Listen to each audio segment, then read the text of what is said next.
I like to be a flying monkey so I can just get huge airs coming 9 foot out of the sky. Ah! You know how it is. In 1995, just 4 years after inline skating had become the fastest growing participation sport in human history, the first X Games made its way into households across America. While millions of people were already familiar with the idea of rollerblading as a recreational activity, the X Games was the first time most viewers ever saw the sport that was then known as aggressive inline skating. It's aggravating, you know, when you gotta blow out some steam. Just go and invert it, like, bam! getting those huge airs and just having a blast. You know what I mean? Yeah. For such a young sport, getting so much exposure was seen as a triumph. Testimony to the sport's longevity and tidings of widespread public acceptance. But what no one seemed to expect was public backlash from the freshly formed action sports community. We were invited to come to the first X Games, and I don't think many of us were ready for it. And I came from a skateboard background, and I remember getting off the tour bus, coming into the dorms, and walking into the lobby and seeing Danny Way and Tuss Buffus, these guys, you know, as a little skateboard dude, looked up to them, you know, and I remember them just grilling us. The first time I ever heard anyone called a food booter was right then. It's just kind of a weird thing, because back in Atlanta, my friends were skateboarders that I grew up skateboarding and rolling with. Like, there was just no hate. Critics saw a young, unrefined sport attempting to pass itself off as a legitimate lifestyle alongside culture's nearly 20 years its senior. Sport is so young, I don't know if the inliners get the significance, let's say, of a competition like this. Whereas the BMXers, the skateboarders, they've been doing this for so long, it's more like a business trip, kind of comparing, let's say, a college football team on a road trip or the 49ers. Yeah, I mean, Matt Hoffman in skateboarding, Tony Hawk, these guys have made big bucks in business. Inline, not quite the same thing. Because rollerblading has its roots and is on the same terrain as skateboarding and biking, it's kind of like we started out without our own true identity. It's kind of looked at as we're kind of posing off that, biting off that.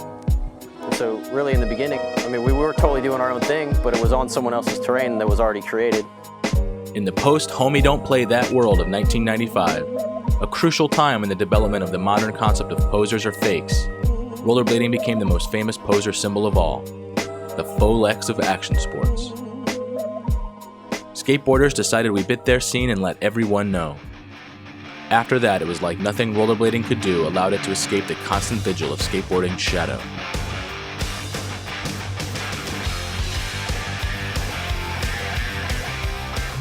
BMXers got 2 wheels. Skateboarders got 4. We've got 8 wheels. Do the math, asshole. We took the best of surfing, skateboarding, and BMX, and then we just dwarfed those bozos. Blading the edge. Men, get in line. And the rest has been history.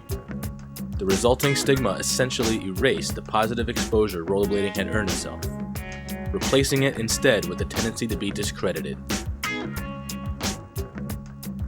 Now, 11 years after the first X Games, rollerblading finds itself fighting a war for survival that has inadvertently created the very history it was discredited for lacking.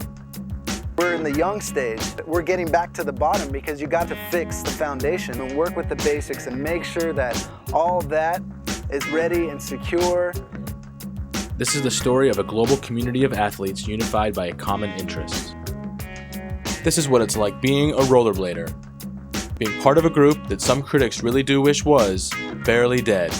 The energies have shifted. Now it's gone underground, and it's gotten stronger and better than ever before.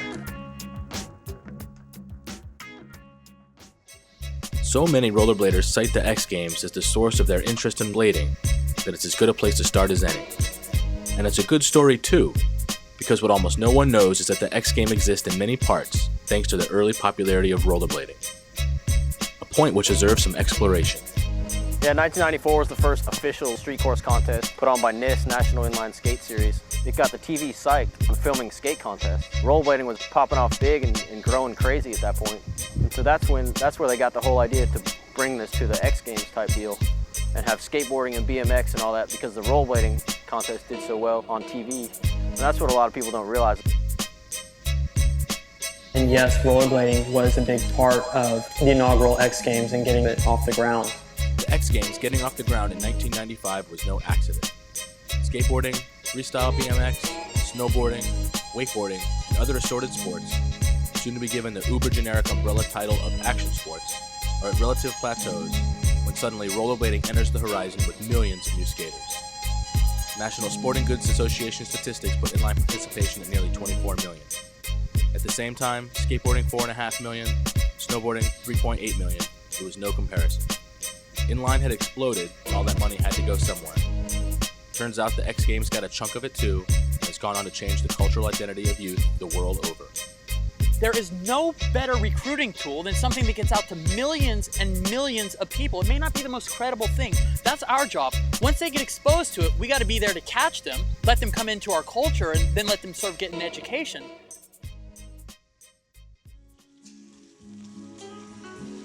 For BMX athletes of the early 90s, it was a period when sponsors were dropping riders and going out of business. The magazines were on their way out, and it appeared as if BMX and its culture was about to be lost. But it didn't go anywhere. Some people like Spike Jones made the move from BMX magazines to directing music videos, while others like Jess Deerenforth, then a professional rider for GT, was left with a choice. Head back to England or cut loose and keep fighting for a piece of the American dream. He chose the latter, a decision that directly contributed to the future path of rollerblading. But it sounds a lot better when he tells it. Back in the late 80s, I remember one day a guy named Doug Boyce showed up, and he was on rollerblades. Yeah, that's what I'm into. Thought it was kind of cool and tech that the wheels were on a line, but I really had no attraction or desire to ever try them out. But something about his style caught my eye, and I was like, wow, you know what, this guy's really taken something and really, I don't know, he's kind of adapted it, you know, and really morphed it into something different.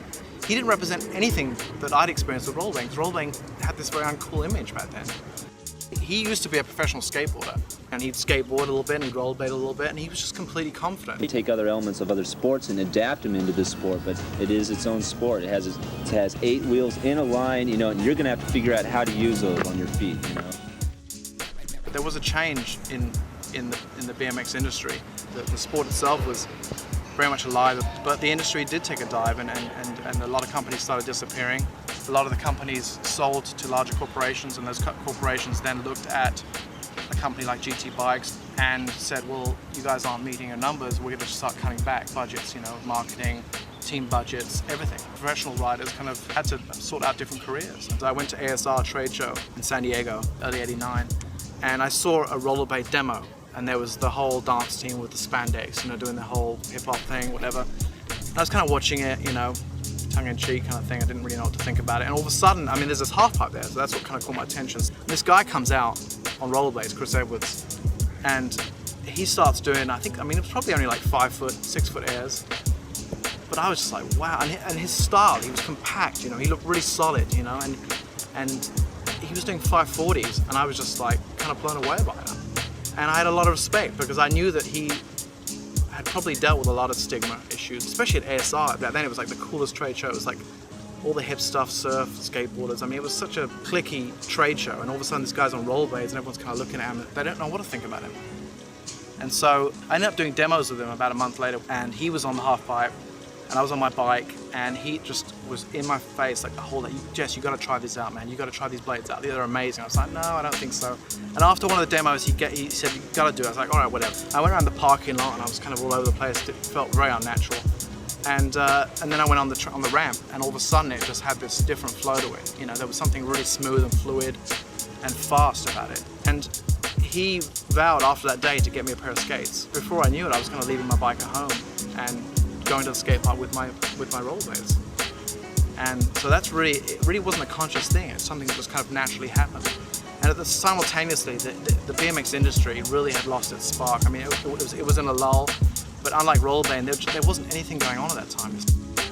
But all of a sudden, I had this medium with rollerblades. It was this open kind of blank canvas where everything that I'd learned from my skateboarding background and from my BMX background was being adapted towards rollerblades. Boggles me to think, you know, how did I end up here, like on this whole journey that we've all been on? You start to think about how you actually got to the point where you're at. To start at the beginning, let's go back to Holland in the 1700s, where a Dutchman who preferred ice skating as his transportation of choice created the first dry land skates. Unfortunately, the exact name of this visionary is lost, but not Jean-Joseph Merlin.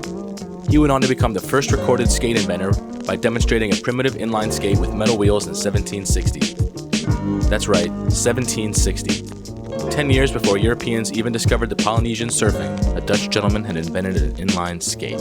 Later during the 1800s, James Leonard Plimpton, a resident of New York City, came up with the first incarnation of the modern quad roller skate.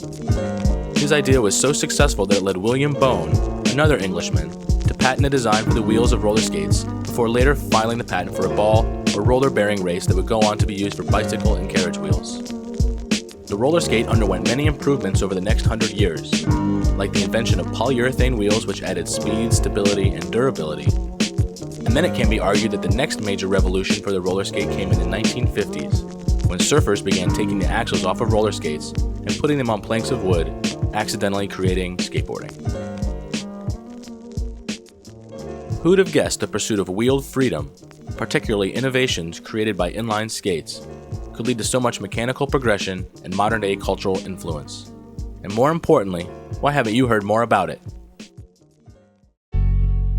The first modern inline skate started as an off-season hockey training tool credited to the Olsen brothers, who based their design on existing incarnations of earlier inline skates. This was 1980. Comes as a surprise to some people to know that Rollerblade has been in business since 1980. We were the first company to successfully produce and market inline skates. The rollerblades quickly gained popularity with snow skiers, hockey players, and yes, ice figure skaters. Welcome to Skate to Ski, a program that can show you how to use your rollerblade inline skates to become a better skier. Because of this, rollerblade skates were popular right from the get-go, but only in isolated, often affluent pockets. What actually brought it into the shop was Scott Olsen came in and begged us to carry them. At that time, they were advertising a lot in the magazines for skiing, but it was the early 80s. You know, the sport of inline skating has been growing in popularity over the past few years. By 1986, inline skating was a $7 million a year industry, but more growth was on the way. Mom says they're free falling to nowhere, but skaters say they're moving fast into the future. Inline skaters and their moms face off. When the creators of rollerblade skates took their product out to the masses, they did so at the beach with demo teams. These people were there to wow the crowd with their moves and then put the crowd on wheels. To date, this has been proven the most effective method for creating new rollerbladers. The biggest boon for rollerblade skates has been the wide acceptance of the skates as a recreational product, used for both fitness and fun, not necessarily in that order.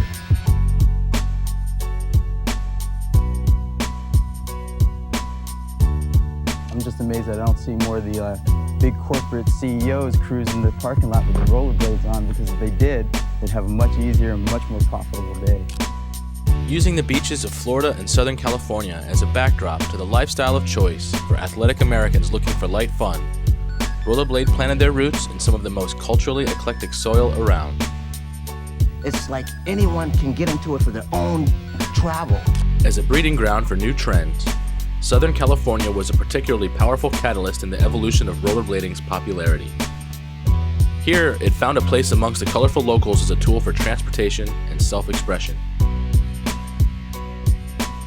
By 1991, inline skating was a $200 million a year industry.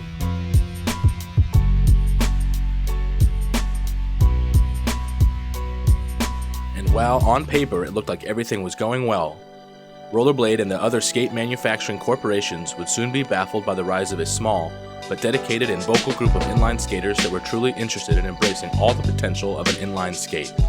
Slowly, a rift formed that would lead to a conscious rebellion by this minority against the image that had until then been attributed to inline skating. It was somewhere during this economic and participation boom, on November 21st, 1991 to be exact, that a talented young athlete named Chris Edwards performed the first recorded frontside grind down a 3-stair handrail. Rollerblading suddenly had a new icon and was about to capture the imagination of the television viewing world. By 1993, the global interest in freestyle rollerblading had spawned its own media source, Daily Bread magazine. Suddenly, the segment of inline skaters most misunderstood by the large corporations had a unified voice. Here, the unique culture of rollerblading was nurtured and cultivated, bringing together influential and persuasive skaters in search of artistic expression, which is exactly what they found. And of course, 94 is the year that everyone will hone in on, is the year that it grew up, that people from all around the world that had been skating for 2 or 3 years by themselves met each other and realized that we were part of a global entity. At the same time as the Southern California rollerblade explosion, rollerblades started showing up in New York City, specifically on MTV Sports. There's buses coming at you, and you have to learn how to weave in and out of people. It's a tool of weighing of getting around. No, that was inline skating. That was too cool for me. I don't know. Are you into it? I'm into it. Through MTV, rollerblading had an unprecedented opportunity to beam directly into millions of homes around the world, which it did. By 1997, there were over 29.1 million inline skaters worldwide, nearly a tenfold increase in just 8 short years.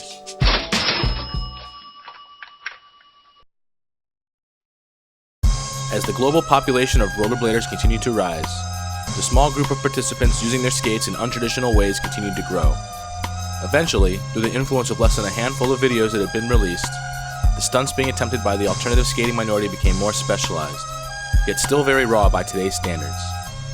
Nevertheless, these stunts caught the imagination of thousands of extreme sports athletic enthusiasts. And so, a video-centric culture was born.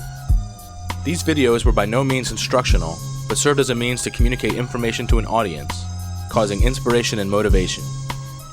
Huge leaps for rollerblading culture occurred when California-based Video Groove released Dare to Air, thereby launching a would-be juggernaut, which drove the industry for many years, spreading the culture to all corners of the globe. Eventually, Video Groove would become the video series that made skaters' careers. Chris Edwards was the first skater we saw when Dare to Air came out.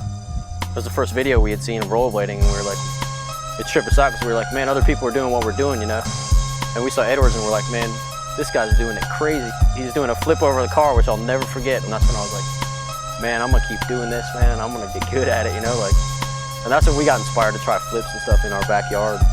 On the opposite side of the skate video spectrum was T-Bone Films, best known for making Hoax and Hoax 2. Whereas Hoax was the video that propelled Arlo, Eisenberg, and Brooke Howard-Smith into the spotlight, it was ultimately Hoax 2 that established an identity for skaters. Arlo, Michael Palak, Brooke, Brian Smith, and more toured the country in an RV and documented all their antics. This is when rollerblading's standout personalities really got their start. To this very day, Hoax 2 is often cited by skaters as their favorite video, or at least the one that got them started. Actually, you know, after that video came out, you know, I just saw more skaters everywhere. That video spread out to so many people and motivated a lot of people to rollerblade. These new skaters were determined to replicate the tricks they saw performed on video, which led them to actually documenting their own exploits.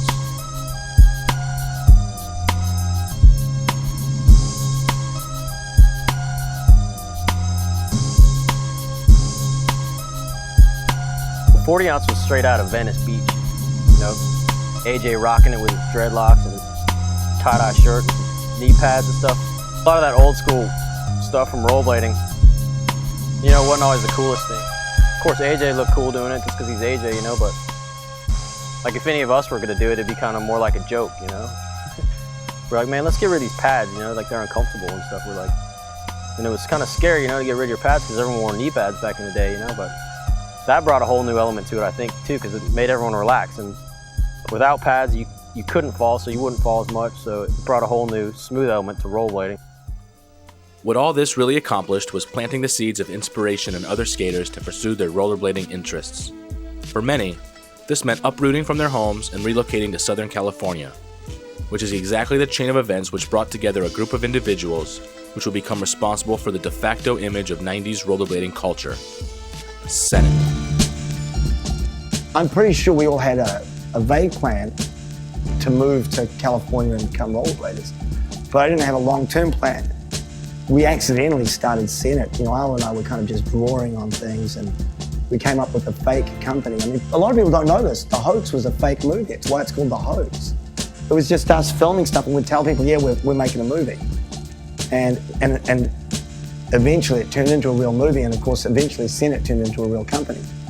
We started Senate at the end of 1993. We made about, I think it was like $1,700. When I got on Senate, they were making the grind plates in their garage. In 1996, Senate sold 750,000 t-shirts. That's not including the wheels and the bearings and the hard goods. And in 1996, 97, we made $13.5 million. That money had become like unreal to us. It was an abstract concept. Whatever we wanted to do, we did. He's right. Senate made things happen for rollerblading.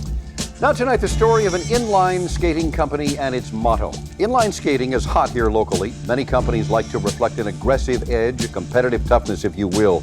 But the motto for this company has people saying they've gone too far. David Cruz in studio tonight. He's got more. David? Paul, when the company came up with the slogan, "Destroy All Girls," they saw it as a marketing gimmick. But tonight, that slogan is sparking a marketing mess among some people who say it sends the wrong message. The slogan appears on the back of the label sewn into the collar of the clothes, so you have to look hard to find it. So the Destroy All Girls, you'd think that would destroy the company by doing something like that. But it had the opposite effect. So I made the hang tag, and for me, I make it fun, and it's like you're writing, machine wash coal, and it's like, what the F? And then I put something on there. I actually think I put kill your parents, or shave your head, kill your parents. And of course, because we both have really great parents that we love, I was upset, and that was the kind of the... Well, there were limits to how far, because some of the ideas were very provocative. We expected it to ruffle a few feathers, but certainly nowhere to the extent that it has. Every mom in the United States is going to see that and raise hell about it and bring it to the media. There was a very good reason that it blew up so quickly. It's because it went out on the AP wire and every news outlet picked it up. But in 24 hours, the phone was ringing off the hook. CNN, MTV, NBC, ABC. Every local news outlet. So within 24 hours, rollerblading had an edge to it and had a name associated with it, Senate. Now, the company says it is now producing the new season line and that they will not use the Destroy All Girls slogan on the new labels. But they're not making any apologies either. And so we didn't know anything about being a fashion company. We don't know about making clothes or making a line or any of that stuff. And so we're guessing and we're just bullshitting our way through it. Because it was this intense kind of like this sequence of events that led to us doing very, very And well. by the way, when Brooke says that we made 750,000 t-shirts and the company was doing $13 million, people assume that we made out we cashed out and we're millionaires now just living off of Senate. But I'm by no means rich. What happened is, well, first of all, we didn't own the company. We did in the beginning. Yeah, we sold it when it was worthless. But then when we sold out, it made a lot of money. The crazy part of that and being that young was that you would make these things. We'd put them on a computer and then there was such a huge corporation behind us. A couple of weeks later, there'd be a warehouse full and it was a very big warehouse. I don't think we have ever had a true, accurate sense of the scope of the things that we did. The one saving grace that we had at Senate was that we always had creative freedom, complete creative control of the company. We were owned by Bravo, but we could do whatever we wanted. So we do Destroy All Girls, and all those creative decisions we were free to make on our own and succeed or fail on, but really because we could do no wrong. Brooke and Arlo turned their experiences into products aimed at allowing rollerbladers to express some sort of agenda, and it worked. Not only generating millions in sales for the company, but in propelling Senate, rollerblading, and our unique sense of humor into the mainstream news spotlight. The things that I created never fit that mold of let's bring this to the mainstream, let's put it on TRL sort of thing. And I felt like a lot of the companies that tried to copy Senate in what they were good at, in being able to blanket almost every category, really failed miserably. Senate was really the only company that pulled it off. 95, 96, K2 really started putting the gas on. They had a really innovative skate, and at the time Rollerblade was doing well. They had their new products. Everyone kind of had these new fresh products that really shaped the industry, and people were competing with each other and trying to outmarket each other, and that led to a real big expansion. And I remember working at K2 and the numbers were really big, on all the skates. At the time, K2 was the biggest inline skate manufacturer, and then over the years I just saw things kind of slow down, and that's basically when I knew that I needed to kind of get out on my own and take my vision and trying to make what I thought would be rollerblading happen. Throughout the early 90s, it seemed as if rollerblading could do no wrong, and by all accounts it didn't. Just look at all the attention from Hollywood and Madison Avenue. Even before we destroyed all the girls, there was Prayer for the Roller Boys in 1991 with Corey Haim and Patricia Arquette. We are the new generation, and we are the remedy. You need a new family that cares. The Roller Boys care. Airborne the Movie, featuring Jack Black and Seth Green in 1993.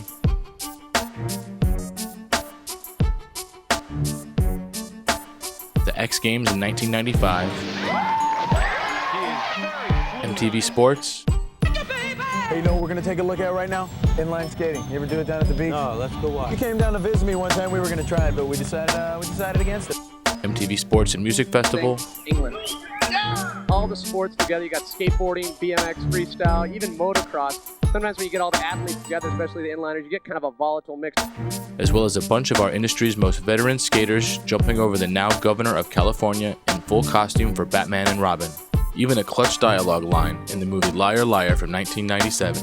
No, I was for rollerblades. Made highlight of the then booming sport of rollerblading. Those were the times when rollerblading was almost as omnipresent as skateboarding and BMX, at least in terms of marketing placement.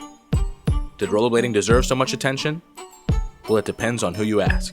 All those movies, Batman Using Us, Airborne, they made a Hollywood stereotype attempt and they just used us as a vehicle. But they didn't really talk about us. They didn't really show us the way that we know we are. You gotta have an agent in LA. It's vital. The people who stick together and stick with it through these hard times, it's really gonna pay off because we're the ones that really care about rollerblading. Like some people quit over the years and companies have gone away, but it's like the ones that are gonna be there for the long haul, like it's all gonna pay off. The dedicated skaters he's talking about have maintained their enthusiasm, a defiant act of self-affirmation. This is the same do-it-yourself ethos as the 1970s punk rock movement or any other youth movement of the 20th century. Disenfranchised youth becoming involved with a cause or community they believe in, bucking the system and popular opinion to focus on their own specialized interests. It's like a subculture within a subculture within a subculture, and then you see all the extreme sports growing and becoming more popular and being accepted by the mass culture, and then it's just like there's rollerblading, this little dot in the back in the corner that's like these other subcultures have pushed to the side. So it's like it makes us this elitist group of these kids that actually care about something and they're doing something, they've committed their lives to something. If we can showcase that freedom at its purest, because that's ultimately what's it expressing, is that individual freedom. These are the seeds of defiance as a socially positive characteristic, character building at a subconscious level. It's real, you know what I'm saying? It's not just about putting skates on our feet. It's a lifestyle. Is war to extermination. A group of people with original interest and concepts, one of which would go on to change street skating across all the disciplines. And that was the IMYTA, originally known as the I Match Your Trick Association, the brainchild of John Julio, Mike Wilson, Azikwee Anderson, and more. It's the biggest international real street contest in the world. It's hard to describe unless you're there, because when you're there, you can feel the vibe, hear people talking and cheering you on and pushing people and, get that shit. It only makes it better that it's in real urban areas, the biggest rails, the biggest ledges. It's just real street. Craziest tricks that have been done, on 8 wheels have gone down at one of the IMYT events, which helps just push the whole sport in general. In 2000, outside the San Francisco X Games, the IMYTA held its first event, a raw and skater-judged street contest. The response was huge. Hundreds, if not thousands of skaters and spectators crowded each spot. And in those hours, an international rollerblading phenomenon was born. What was originally launched as a collective protest towards the restrictions of the X Games and similar contests would soon go on to become adopted by those very organizations. But don't think the IMYTA got any credit when the X Games decided to start having their own real street contests. Meanwhile, outside of the rollerblading bubble, there are energies being committed to perpetuating the rollerblading is lame myth. Before MTV discovered Jackass, Big Brother Skateboarding Magazine was doing society's dirty work. And when it came time to publishing their 69th issue, they decided it would be the worst issue ever. And it was. There was a Benihana air done over 2 or 3 300-pound women covered in fake blood. The reason any of this is important here is because in that same issue was an interview by Big Brother's editor-in-chief Dave Carney with Arlo Eisenberg. The premise? Dave and his henchman Chris Nirako were crocodile hunting Arlo as he skated spots. When he'd land a trick, they'd tackle him like the late great Steve Irwin.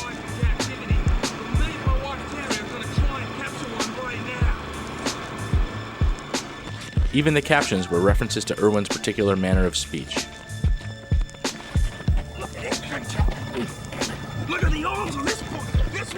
Truthfully, it was a beautifully satirical piece, but not many rollerbladers knew about it when it went down.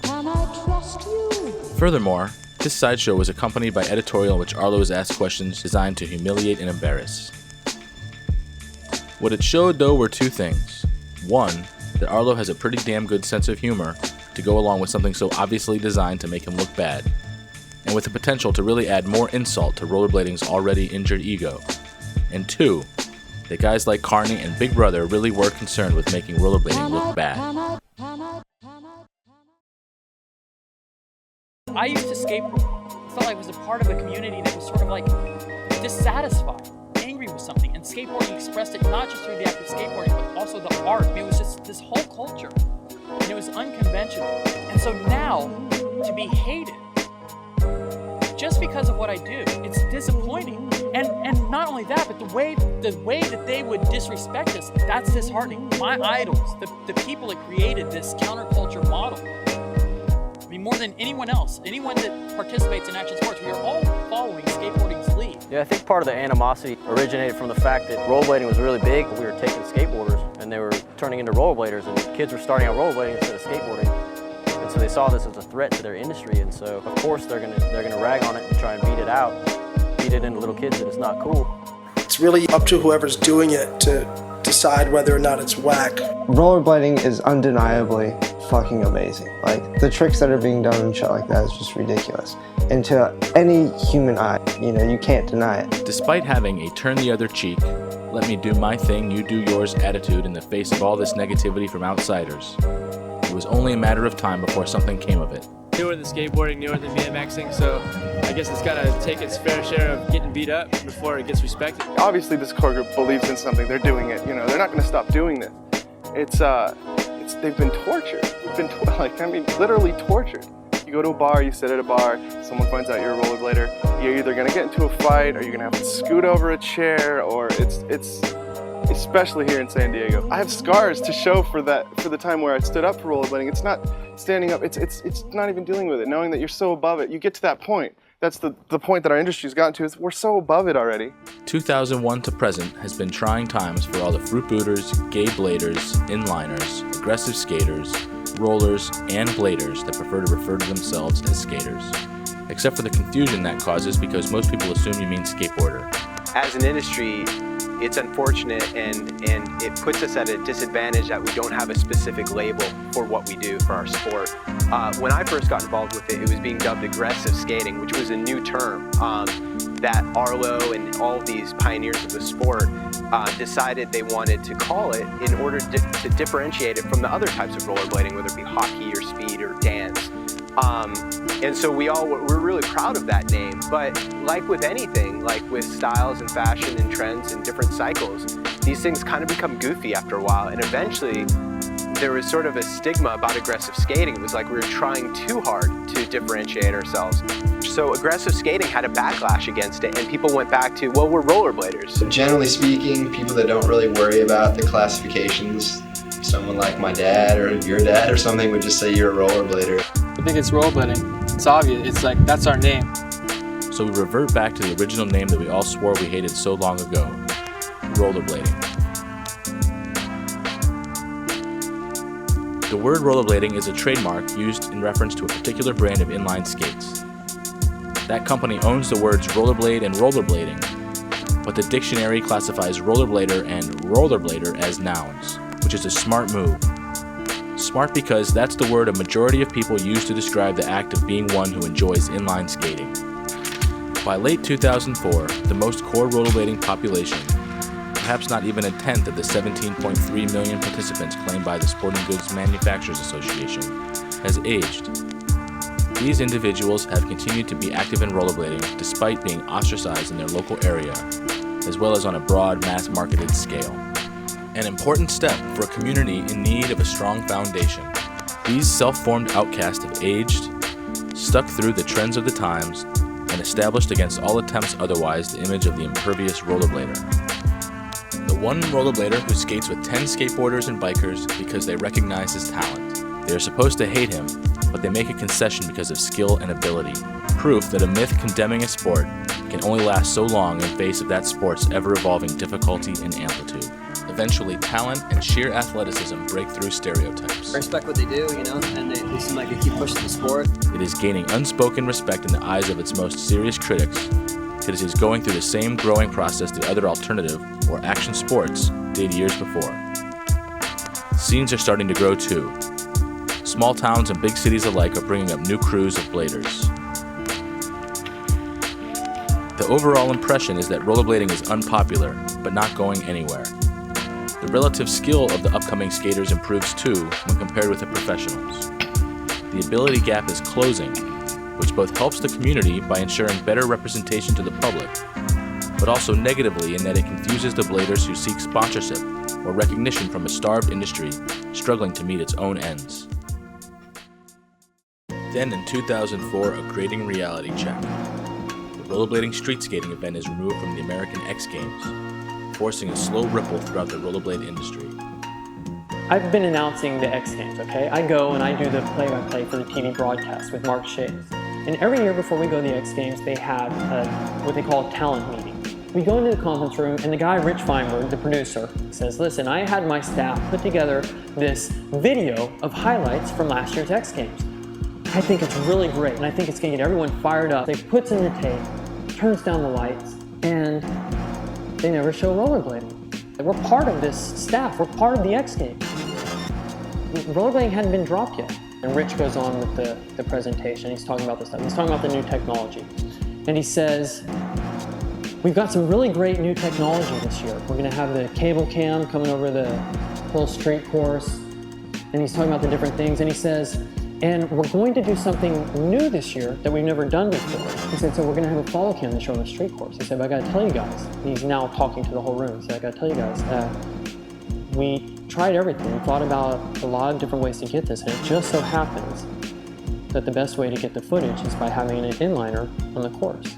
Just so you know, skateboarders, he's talking to the skateboarding commentators, you know there's gonna be an inliner out there, just so you know, bike riders. And basically, he's apologizing for the fact that there's going to be an inliner on the course. They all had a big laugh about it. I didn't think it was funny. And then half a year later, 6 months later, I get an email from ESPN. One line basically says, we've decided to go in another direction. I mean, you would think if they cared about rollerblading, that they would want people there who cared about rollerblading. They want to have the best product they can have. They want the people there for skateboarding to care about skateboarding. My enthusiasm for rollerblading, my feelings for rollerblading, can only make their end product better. I want it to look good for them. What hurt me most was their response to me only confirmed what I knew all along, that they don't care about rollerblading. A year later, in 2005, vert rollerblading is removed from the X Games as well. Sales hit all-time lows, marketing budgets shrink, and optimism is outgunned by caution. Combined, participation drops, and already scarce outside marketing dollars become scarcer. In the meantime, rollerblading participation and visibility continues to rise in Europe and Asia through other X Games venues and action sports tours. Very rarely are contests in the US. Like the last probably 4 or 5 contests I've been to, I've been out of the country.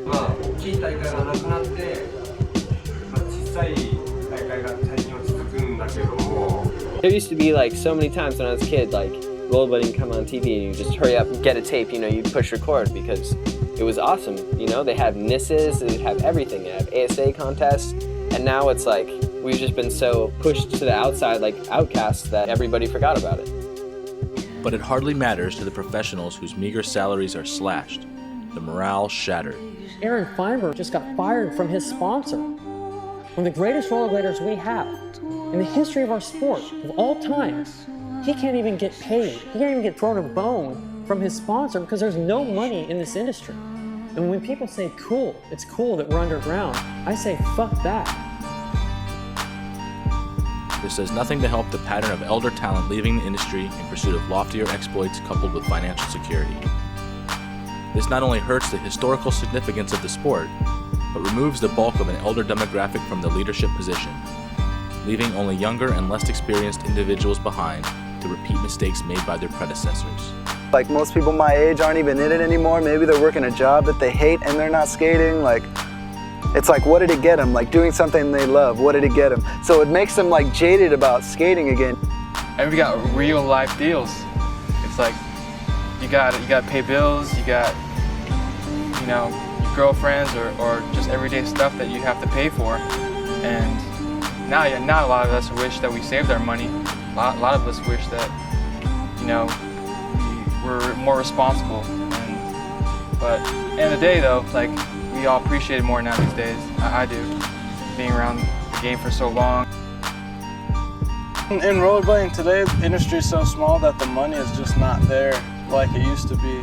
Average salary is like between $15,000 and $18,000 a year, and having to pay for insurance and rent on top of all that, because I mean there's no benefits with a skating career. Most companies, if you skate for them, they don't provide healthcare, and if they do, you know, they're doing something special, they're doing something good. Hopefully, you know, if you get lucky, you can get enough cash per, you know, as a salary per month to pay for a third party. Imagine if we had the exposure we had 10 years ago.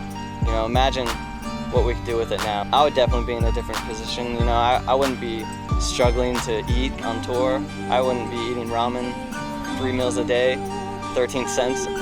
Put my game right now and I'm eating ramen. When I was barely first starting, I would go to a competition and make $10,000. I didn't even know what to do with the money because I was so young. I'm 24 years old. I have 1 more year until I'm off my parents' insurance, and I can't seem to stop what I'm doing. I'm too in love with what I do. Rollerblading has me in its grip. The community rolls forward, thanks to the steadfast dedication of a handful of core companies and the continuation of specialized media outlets like Daily Bread in the US, B-Mag from Austria, Crazy Roller in France, and more. Some of these titles are gone now, more fallen soldiers in a long and seemingly endless battle for respect. It just sucks right now. We just have to stick through these hard times, and you know, can't be buying expensive cars or owning houses and stuff like that, but maybe someday. In 2006, the period of denial for rollerbladers is past. We've accepted our position as outsider. We know no one cares about what we are doing or who our top professionals are. Money is hemorrhaging out of the industry still, yet new and more educated leaders continue to emerge. Members of the old guard such as Arlo, Eisenberg have said these times are the most important. This banishment from action sports, our exile, has been the greatest blessing. Because what happened, skateboarding got so big that really it became mainstream. The cool kids at school are wearing skateboard gear. They really have become the jocks. I mean, they're the ones dating the cheerleaders. Now that cheerleaders are the girls. The whole thing is switched. Alternative is the mainstream. The hottest girls at school are wearing black. So now you can't really go to school and be a skateboarder and be the outcast. You don't have that experience anymore. We are the skateboarders from 20 years ago. We're the ones that go to school with a rollerblading t-shirt or carrying your skates, and you get ostracized. You get made fun of. You're the roller fag. You're the fruit poodle. But at the end of the day, they will have gone through a struggle for something that they believe in and that they love. And when it all comes back around, when people do start to say, you know what, that's cool, that's impressive, and God willing, the money comes back into the sport and they put it back on TV, we'll know that the people that are there at the top representing the sport will have paid their dues and are people that we are proud to have representing rollerblading. There's even more to the story. All the bad press, all the negative stigma, all the efforts of a culture falling short of aspirations, it all amounted to an overwhelming sense of jaded destiny, which was complete bullshit. Behold the power of suggestion, a placebo effect made real. Just look at the numbers. In 1995, inline skating had 23.9 million people strap up skates and go skating more than twice. Today, those same research techniques suggest inline skating has numbers closer to 13.1 million people. A number even today slightly greater than skateboarding. Our industry has declined since its booming heyday, but the interest is still there. Just as strong as in other sports. In fact, more than snowboarding, more than mountain biking, and more than tennis. Not every one of these skaters is a top professional or aspires to be anything other than recreational, and neither does the tennis enthusiast, or the mountain biking novice, or the snowboarding retiree. But the numbers count the same for them, earning those sports attention from major sponsorship dollars, endorsements, and widespread media exposure. Rollerblading is not treated as a valuable marketing commodity by the public because it has never stood up for itself as a culture that was above or truly beyond the cultural stigmas which have rampantly preceded everything, at least not until now. There is no answer to where we're gonna go and what's gonna happen to us. As long as everybody fucking believes in it, it's gonna go somewhere. Cause I fucking get on a plane every other weekend and go to third world countries and do fucking demos for God knows who out there, you know, for a fucking reason. I think it's the same reason that every kid wakes up in the morning and puts on his skates. We have a movement where there's an awareness of rollerblading, that people realize that skating is what you want it to be. It's something that comes from within inside you. I think it's important for kids to realize what kind of sacrifices people are making to better our industry. And I'm excited to see the people who stick it out, because those are the people with the creative vision that have the heart, that have the integrity to stick with something they love and get past the fact that it's not about the money, it's not about being famous. You know, we're all lost souls trying to figure out what we're gonna do to keep the dream going. Once people start realizing that it's not something that you're gonna be automatically judged for participating in, negative or positively, by the participants, then I think a lot more people will start coming into rollerblading. Everybody's responsibility at this point in the game is to make sure that we're cultivating the next generation. Back in '96, it was easy. It was on TV, you know, people, it was on the streets, it was in people's mouths. You know, nowadays, it's so underground, it's so driven down that it's hard for kids to find it. And now the task comes to showing these consumers what possibilities lie in the wheels beneath their feet. The crossover is and has been happening for some time.